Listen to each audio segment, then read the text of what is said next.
Hey guys, for this video, I'm going to show you how to automatically move emails to folder here in Yahoo Mail.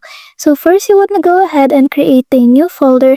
So over here at the left side bar, you will see the folder. So just click on new folder, then go ahead and make your new folder.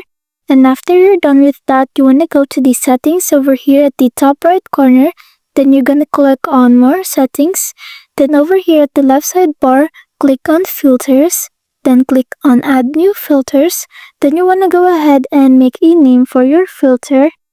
Then after that, you're going to set your rules. You can either choose to filter the emails that came from a specific email, or you can also filter the emails that you sent to the specific someone, and you can also choose to filter the emails that contain a specific value or a specific word in the email subject or the email's body.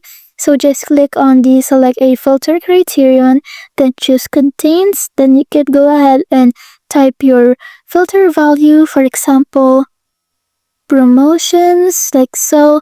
And after that, you're going to select the folder to move them into. So just click on select folder, then choose the folder that you created, then click on save, and there you go. Thanks for watching.